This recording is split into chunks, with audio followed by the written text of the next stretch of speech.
Yes. नमस्कार विद्यार्थियों, आज हम बीआर एजुकेशन में ऑनलाइन क्लास में आपका स्वागत है। आज हम 10वीं क्लास की सामाजिक विषय का अध्ययन करने जा रहे हैं।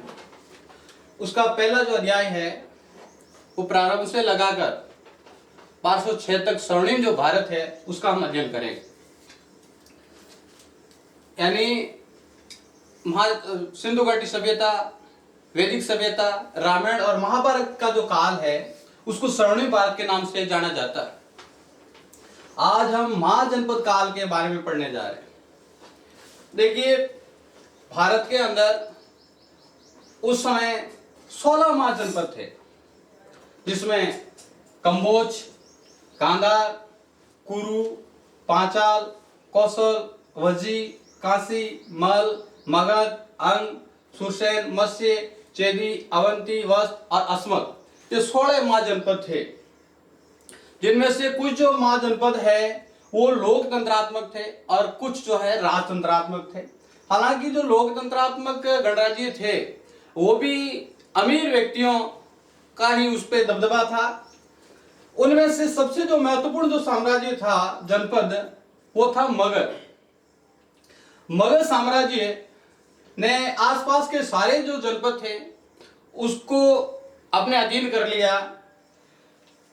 और उस समय राजस्थान में भी 4 महाजनपद थे।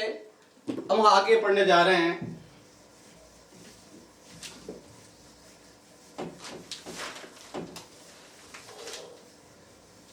पहला जनपद था जांगल। यानी वर्तमान में हमारे बीकानेर और जो जोधपुर का जो इलाका है उस समय इसको जांगल प्रदेश के नाम से जाना जाता था। इसकी राजधानी अहिछित्रपुर थी।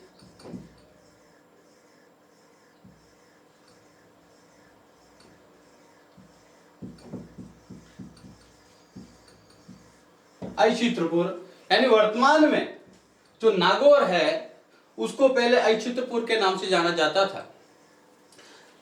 दूसरा जो जनपद है वो था मत्स्य जनपद। इसकी राजधानी विराटनगर। वर्तमान में जयपुर के जो आसपास का इलाका है उसको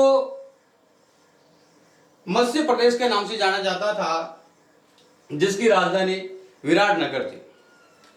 तीसरा जो जनपद है वो था सुरसेन।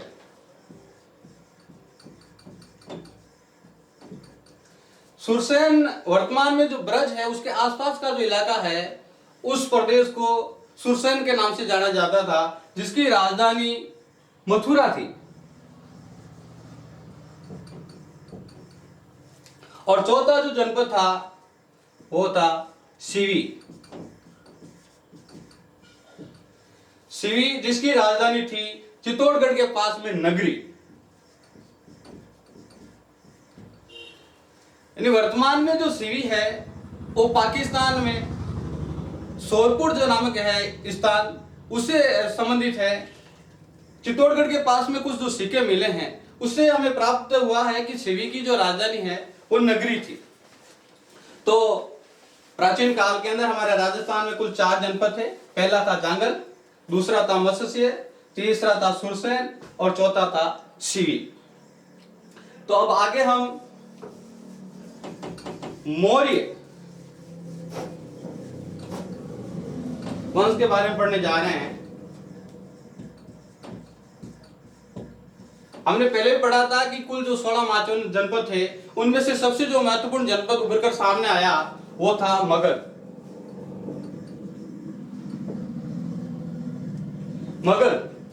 मगध के अंदर 326 ईसा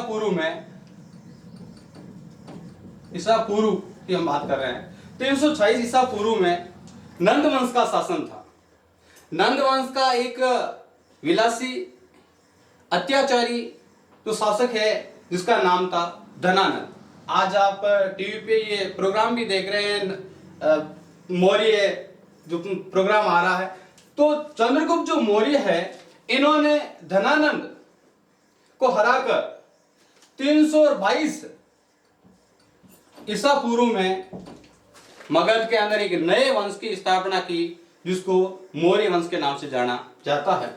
चंद्रगुप्त मौर्य ने अपने गुरु चाणक्य की सहायता से मौर्य वंश की स्थापना की।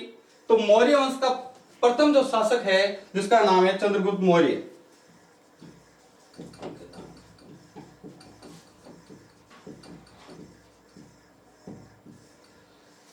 चंद्रगुप्त मौर्य भारत का सबसे प्रतापी राजा था, जिन्होंने एक विशाल जो साम्राज्य है उसकी स्थापना की।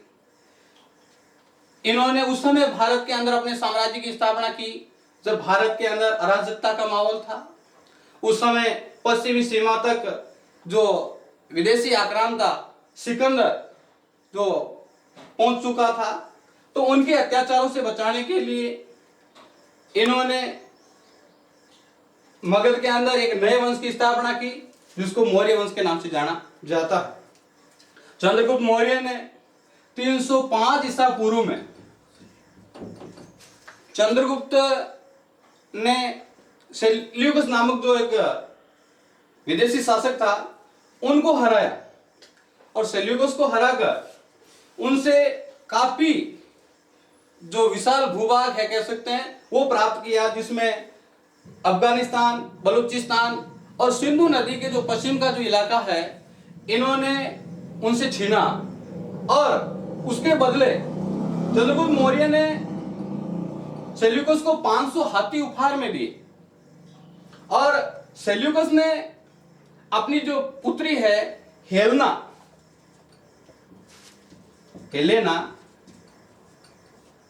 यानी ये सेल्यूकस की पुत्री थी हेलेना का विवाह चंद्रगुप्त मौर्य के साथ में किया। और सेल्यूकस ने अपने एक दूत जिसका नाम था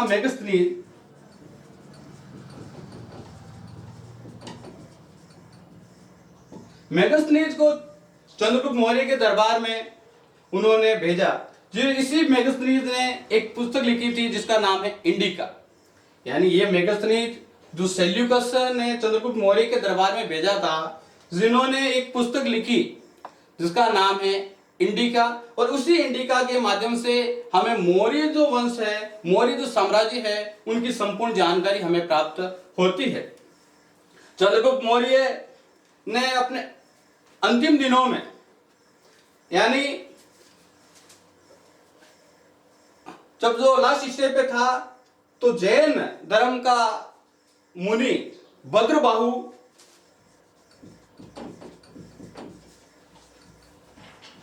यानी जैन धर्म का जो मुनि है जिसका नाम था भद्रबाहु से उन्होंने जैन धर्म की दीक्षा ली। भद्रबाहु से जैन धर्म की दीक्षा ली, और उन्होंने श्रवणबेलगोला नामक जो स्थान है कर्नाटक मैसूर में, वहां जाकर उन्होंने तपस्या की, और 298 ईसा पूर्व में आखिरकार उन्होंने अपने शरीर जो है उसको त्याग दिया। तो भारत का एक प्रतापी राजा जिसका नाम था चंद्रगुप्त मौर्य, जिन्होंने 322 ईसा पूर्व में, देखिए 322 ईसा पूर्व में उन्होंने मौर्य साम्राज्य की स्थापना की, और 298 ईसा पूर्व में आखिरकार उपवास के जरिए श्रवणबेलगोला नामक स्थान पर उन्होंने अपने शरीर को त्याग दिया। चंद्रगुप्त मौर्य के बाद में उसका जो पुत्र है जिसका नाम था बिंदुसार,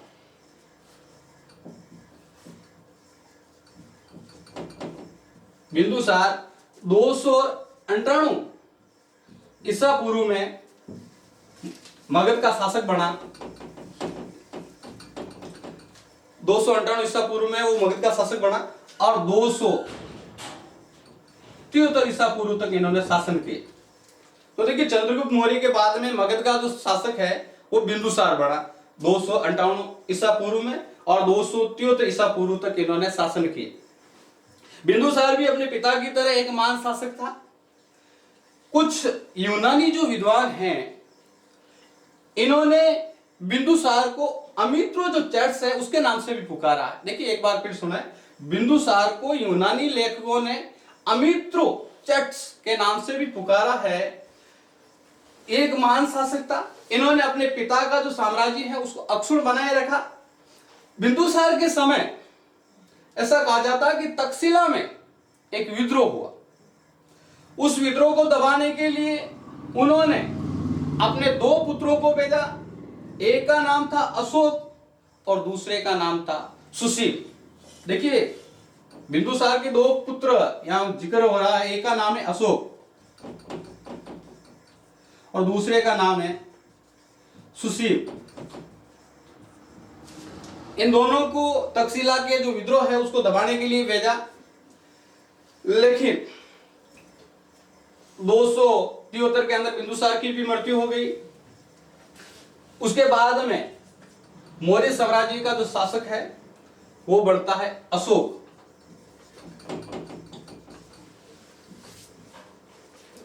देखिए, ऐसा कहा जाता है कि बिंदुसार की इच्छा न होते हुए भी अशोक मगध का सम्राट बना।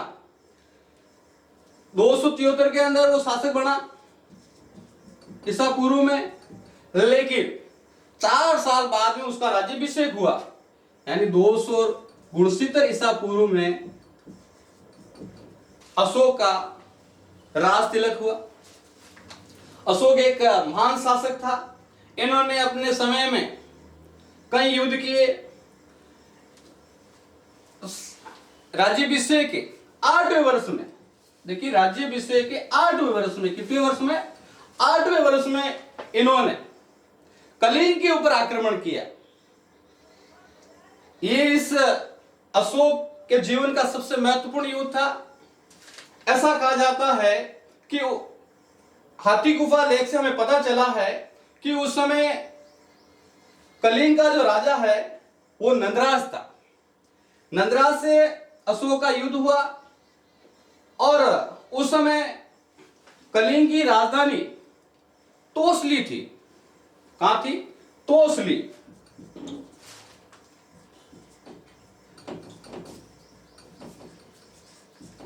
तोसली, ये हाथी गुफा अभिलेख से हमें जानकारी मिलती है कि उस समय कलिंग की राजधानी तोसली थी और राजा नंदराज था।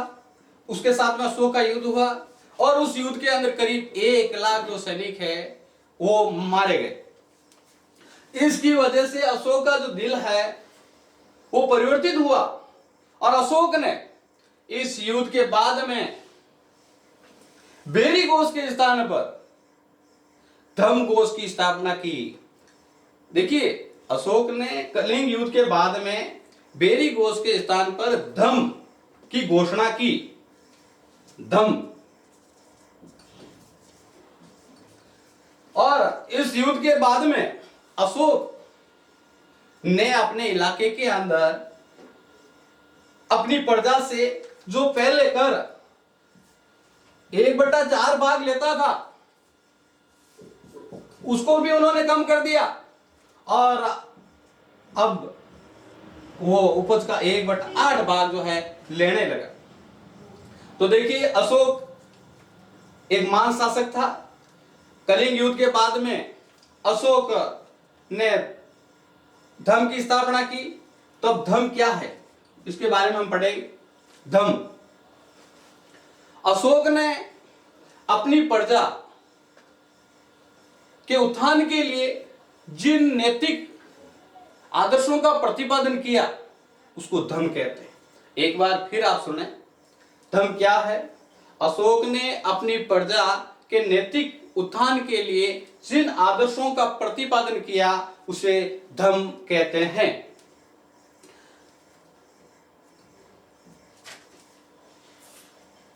धम। उसके बाद में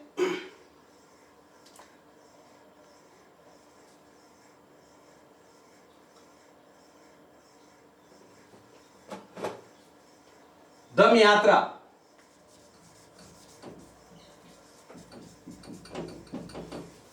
देखिए,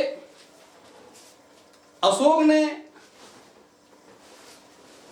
धम की स्थापना करने के बाद में हर 5 वर्ष बाद में धम यात्रा करने की जो शुरुआत की इससे पहले जो भी राजा होते थे वो विहार जाते थे, यानी पक्षियों का शिकार करने के लिए जाते थे।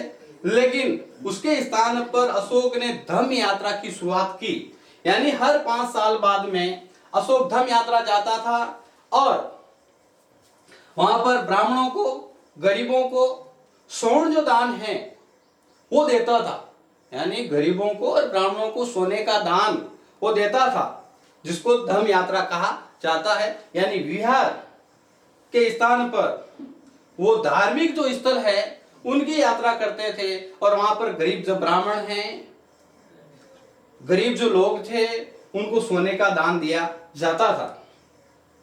अशोक की मृत्यु आखिरकार 232 ईसा पूर्व में हो गई। अशोक की मृत्यु के बाद में उनके जो उत्तराधिकारी थे वो कमजोर थे। 50 वर्षों तक उनके कमजोर उत्तराधिकारियों ने शासन किया। लेकिन इस वंश का जो अंतिम जो शासक था, जिसका नाम था वरदत्त, अंतिम मौर्य वंश का अंतिम शासक, कई बार आता है कि मौर्य वंश का अंतिम शासक कौन सा था, जिसका नाम था वरदत्त।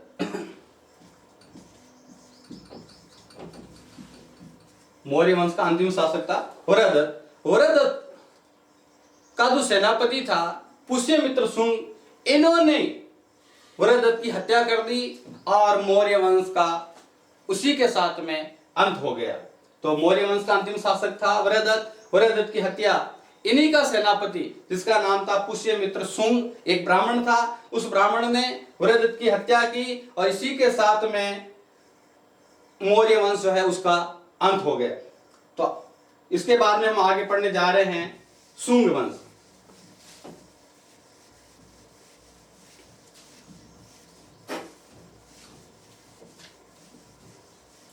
तो देखिए, मौर्य वंश के पतन के बाद में एक नए वंश की स्थापना हुई, जिसको शुंग वंश के नाम से जाना जाता है।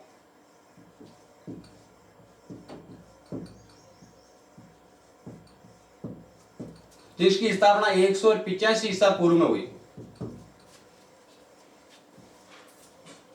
तो मौर्य वंश के बाद में मगध के अंदर एक नए वंश की स्थापना हुई, जिसको शुंग वंश के नाम से जाना जाता है। इस वंश की स्थापना 185 ईसा पूर्व में हुई और इस वंश की स्थापना करने वाला जो व्यक्ति है, जिसका नाम है पुष्यमित्र शुंग।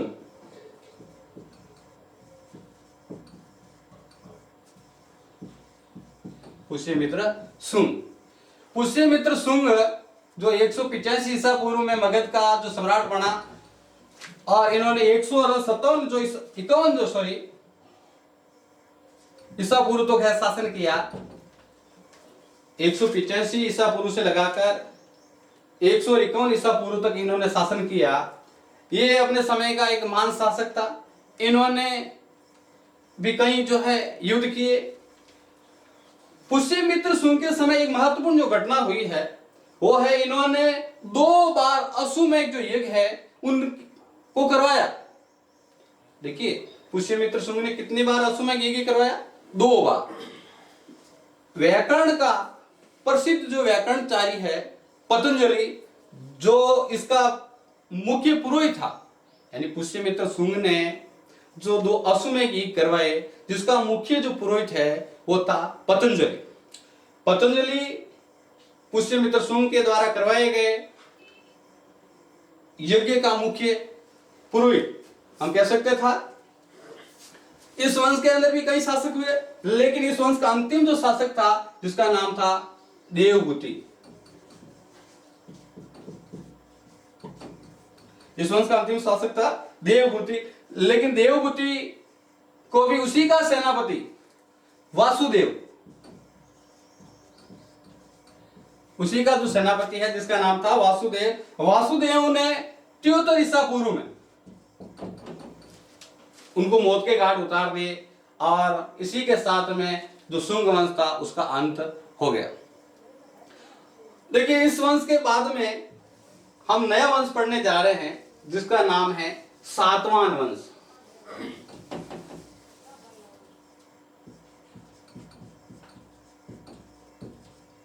सातवान वंश। सातवान वंश की स्थापना करने वाला जो व्यक्ति है जिसका नाम है सिमुक।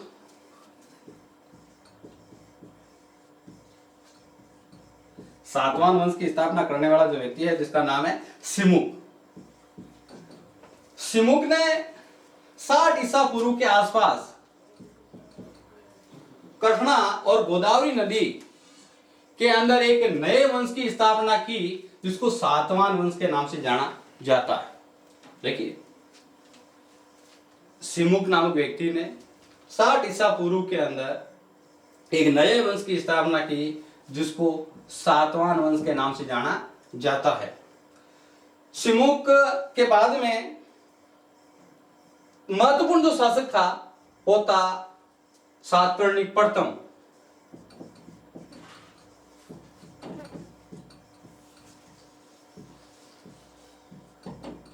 देखिए, इस वंश का सबसे जो प्रतापी शासक था वो था सातकर्णी प्रथम। सातकर्णी प्रथम ने अपने वंश की कीर्ति बढ़ाने का कार्य किया। सबसे महत्वपूर्ण शासक था सातकर्णी प्रथम, जिन्होंने अपने साम्राज्य का विस्तार किया। उसके बाद में जो शासक बने वो थोड़े कमजोर थे और कमजोर होने की वजह से महाराष्ट्र के अंदर शकों ने एक नए वंश की स्थापना की जिसको शक वंश के नाम से जाना जाता है। देखिए, सातकर्णी प्रथम सातवान वंश का सबसे महत्वपूर्ण शासक था, सबसे प्रतापी राजा था, लेकिन इसकी मृत्यु के बाद में शकों ने महाराष्ट्र और आसपास के इलाके पे आक्रमण किया और महाराष्ट्र को उन्होंने अपने कब्जे में कर लिया और वहां पर शकों ने अपने साम्राज्य की स्थापना की।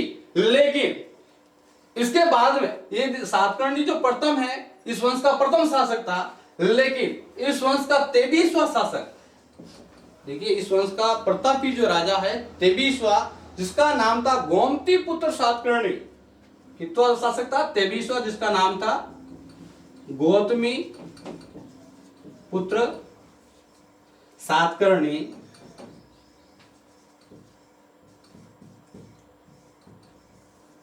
गौतमी पुत्र सातकर्णी ये इस वंश का 23वां शासक था। एक महान शासक था जिन्होंने शकों को हराया और वापस जो महाराष्ट्र के आसपास के जो इलाके थे उनको सातवान वंश के अंदर मिलाने का कार्य गोमती पुत्र सातकर्णी ने किया। यानी सातवान वंश का प्रतापी राजा जो 23वां राजा है जिसका नाम था गौतमी पुत्र सातकर्णी, जिन्होंने शकों को हराया। लेकिन इसके बाद में जो उत्तराधिकारी बने वो थोड़े कमजोर थे और इस वंश का 27वां शासक, सबसे जो प्रतापी राजा था, अंतिम जो शासक था, जिसका नाम था यज्ञश्री। यज्ञश्री इस वंश का एक प्रतापी राजा था। इन्होंने भी अश्वमेध यज्ञ जो करवाया, ये सातवान वंश का अंतिम शासक था जिसका नाम था यज्ञश्री। तो देखिए, सातवान वंश की स्थापना करने वाला व्यक्ति है जिसका नाम है सिमुक, जिन्होंने 60 ईसा पूर्व के अंदर सातवान वंश की स्थापना की। ये गोदावरी और कृष्णा नदी घाटी के अंदर इन्होंने सातवान वंश की स्थापना की। इसके बाद में इस वंश का सबसे जो प्रतापी राजा था जिसका नाम है सातकर्णी प्रथम। ये एक बहुत ही प्रतापी राजा था सातवान वंश का। लेकिन इसके बाद में जो भी शासक बने वो कमजोर थे और इसी का फायदा शकों ने उठाया और महाराष्ट्र के आसपास के इलाकों के अंदर शकों ने अपने साम्राज्य की स्थापना की। लेकिन इस वंश का 23वां जो शासक है जिसका नाम है गोमती पुत्र सातकर्णी, एक महान और प्रतापी राजा था जिन्होंने शकों को हराने का कार्य किया और सातवान वंश को अधिक ऊंचाइयों पर पहुंचाने का कार्य किया। और इस वंश का जो आखिरी जो शासक है प्रतापी, जिसका नाम था यज्ञश्री, ये 27वां राजा था। तो ध्यान रखें, सातकर्णी प्रथम एक महत्वपूर्ण राजा था, 23वां जो शासक है जिसका नाम था गौतमी पुत्र सातकर्णी और 27वां जो शासक है जिसका नाम है यज्ञश्री। तो इसी का साथ में ये सातवां वंश खत्म होता है। और अब एक और वंश के बारे में पढ़ने जा रहे हैं। भारत का सबसे महत्वपूर्ण जो वंश है जिसका नाम है गुप्त वंश। गुप्त वंश जिसकी स्थापना 275 ईसा पूर्व में हुई। 275 ईसा पूर्व, तो 500 ईसा पूर्व नहीं है, 275 ईस्वी से 550 ईस्वी। अभी तक हम ईसा पूर्व पढ़ रहे थे, लेकिन गुप्त वंश की स्थापना 275 ईस्वी से 550 ईस्वी मानी जाती है।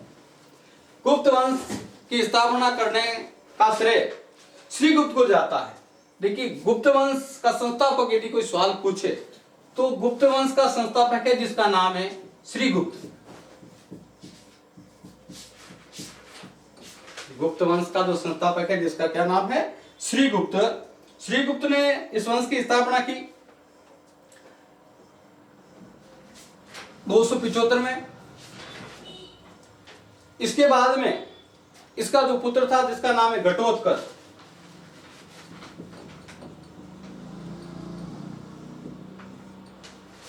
श्रीगुप्त के बाद में उनका जो पुत्र है जिसका नाम था घटोत्कच, ये भी एक महान शासक था जिन्होंने महाराज की उपाधि धारण की।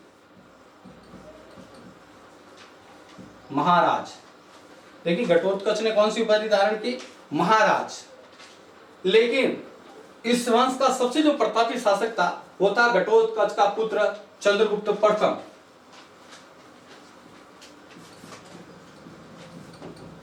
चंद्रगुप्त प्रथम जो 320 से 335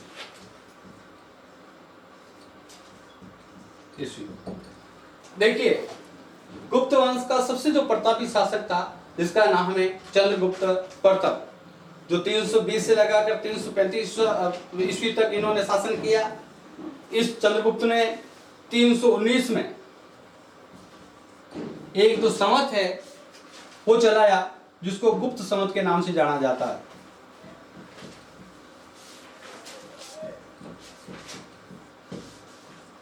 देखिए, चंद्रगुप्त प्रथम ने 319 में एक संवत की शुरुआत की थी जिसको गुप्त संवत के नाम से जाना जाता है। कौन सा संवत है? गुप्त संवत। तो चंद्रगुप्त इस वंश का सबसे प्रतापी राजा था जो 320 से लगाकर 335 ईस्वी तक उन्होंने शासन किया। उसके बाद में उसका पुत्र जो है जिसका नाम है समुद्रगुप्त।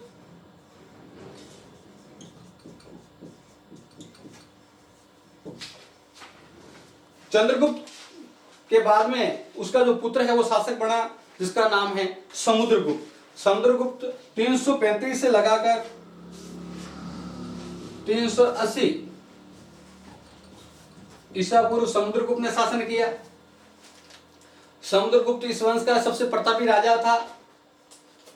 इन के दरबार में एक कवि जो था जिसका नाम है हरिसेन।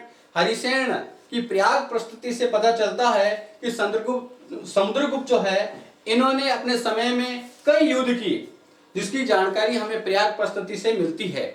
तो समुद्रगुप्त का जो दरबारी कवि है जिसका नाम है हरिसेन।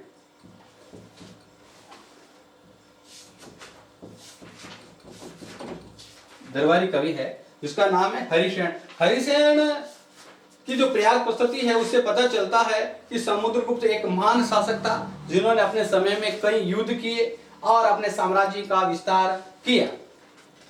गुप्तकालीन कुछ जो सिक्के प्राप्त हुए हैं उस सिक्कों में समुद्रगुप्त के जो सिक्के हैं उस पे अश्वमेध यज्ञ लिखा हुआ प्राप्त हुआ है एक सिक्का। तो इसे पता चला है कि समुद्रगुप्त ने अपने समय में अश्वमेध यज्ञ जो है किया।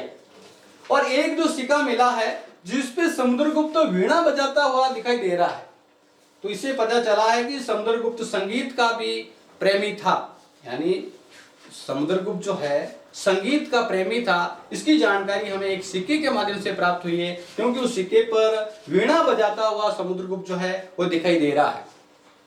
इस वंश का महत्वपूर्ण जो शासक था समुद्रगुप्त। लेकिन इसके बाद में जो शासक बना जिसका नाम है चंद्रगुप्त द्वितीय।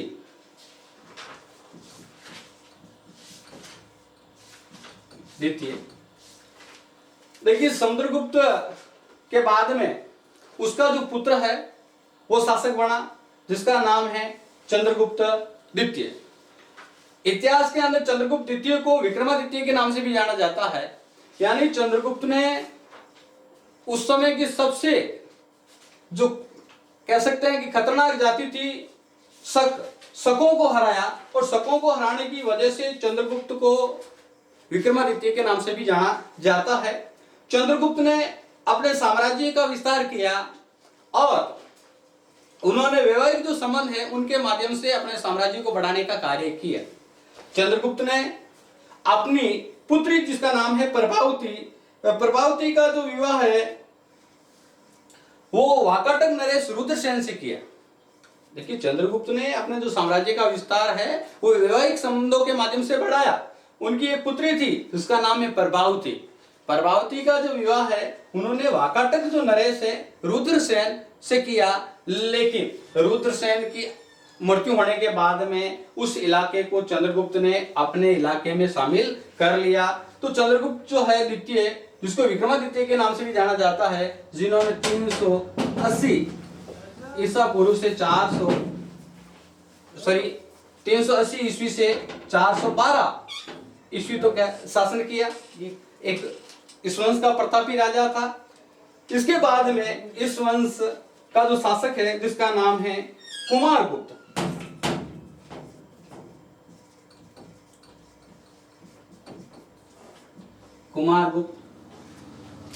कुमारगुप्त जो 414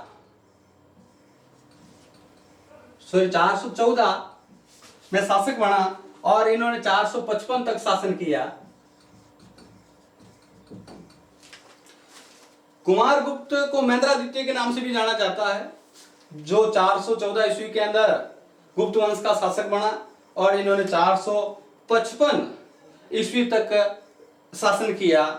कुमारगुप्त ने अपने समय में नालंदा, देखिए नालंदा का जो विश्वविद्यालय है उसकी स्थापना करने का श्रेय भी कुमारगुप्त को ही जाता है। कई बार सवाल आता है कि नालंदा विश्वविद्यालय की स्थापना किसने की, तो उसका संस्थापक कौन है? इसका नाम है कुमारगुप्त। कुमारगुप्त ने नालंदा विश्वविद्यालय की स्थापना की। और कुमारगुप्त के बाद में जो मौर्य वंश का शासक गुप्त वंश का शासक बना जिसका नाम है स्कंदगुप्त।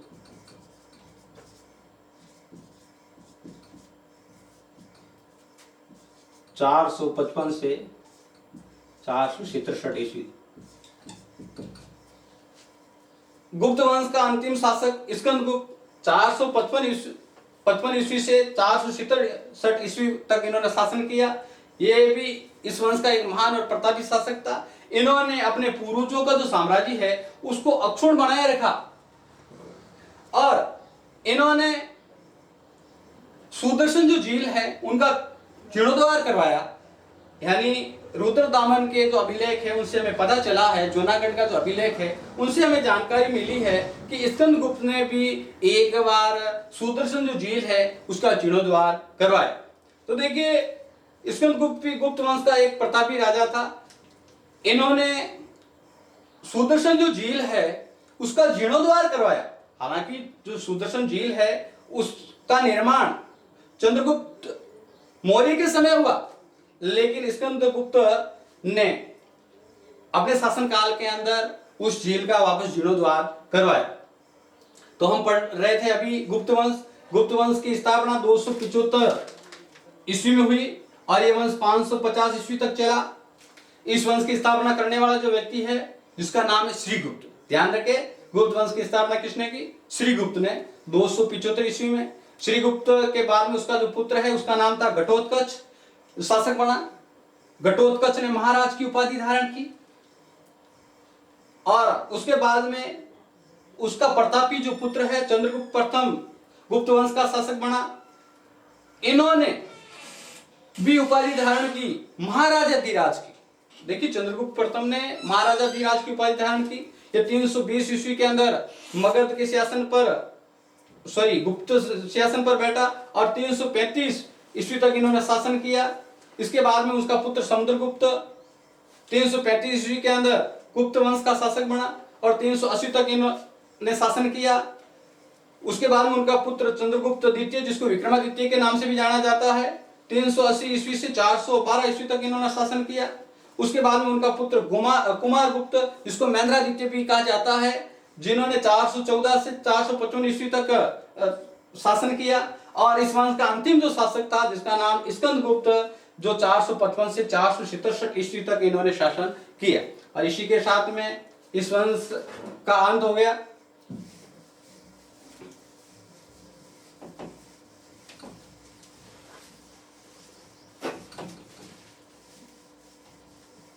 और अब हम वर्धन वंश पढ़ने जा रहे हैं।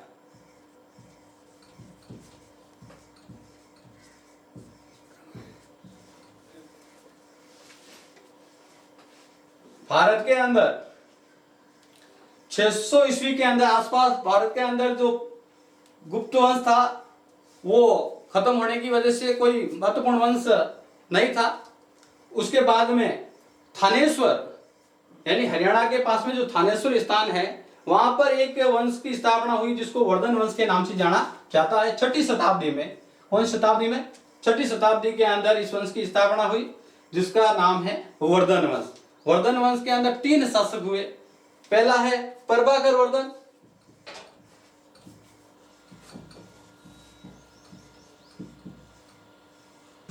दूसरा है राज्यवर्धन और तीसरा है हर्ष।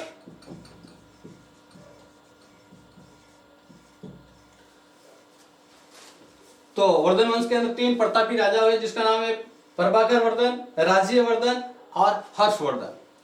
प्रभाकर वर्धन की मृत्यु के बाद में उनका ज्येष्ठ पुत्र जो है राज्यवर्धन, देखिए प्रभाकर वर्धन की मृत्यु के बाद में इसका ज्येष्ठ पुत्र है राज्यवर्धन, वो वर्धन वंश का शासक बना। इन्होंने अपने शासनकाल के अंदर भी कई युद्ध किए। इन्होंने 606 में बिहार का जो शासक है शशांक से युद्ध किया और शशांक ने इसको मौत के घाट उतार दी। राज्यवर्धन को 606 में बिहार का जो शासक था उन्होंने उसको मौत के घाट उतार दिए। उसके बाद में इस वंश का जो शासक बना जिसका नाम है हर्षवर्धन। हर्षवर्धन राज्यवर्धन का छोटा भाई था। ये 606 में वर्धन वंश का शासक बना और 647 तक इन्होंने शासन किए। जब ये शासक बना उस समय राज्य की स्थिति काफी कमजोर थी, लेकिन इन्होंने धैर्य को रखते हुए साम्राज्य को संभाला और भास्कर वर्मा के साथ में उन्होंने संधि करके शशांक को सबक सिखाने का इन्होंने प्रयास किया और 647 तक इन्होंने वर्धन वंश को जो है अक्षुण बनाए रखा। लेकिन 647 के अंदर निसंतान इनकी मृत्यु हो गई। 647 के अंदर हर्षवर्धन की निसंतान मृत्यु हो गई जिसकी वजह से इस वंश का भी अंत हो गया। पहला क्वेश्चन, प्रमुख महाजनपद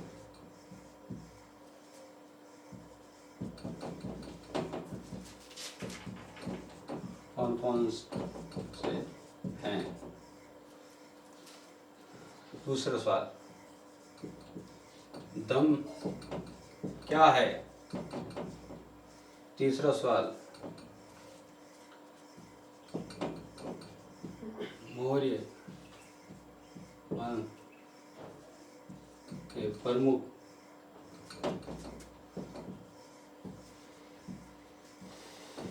शासकों के नाम। चौथा सवाल, गुप्त वंश की स्थापना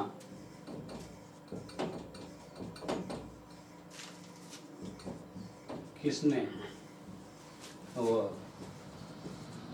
कब की? पांचवा सवाल, गुप्त वंश के प्रमुख शासकों के नाम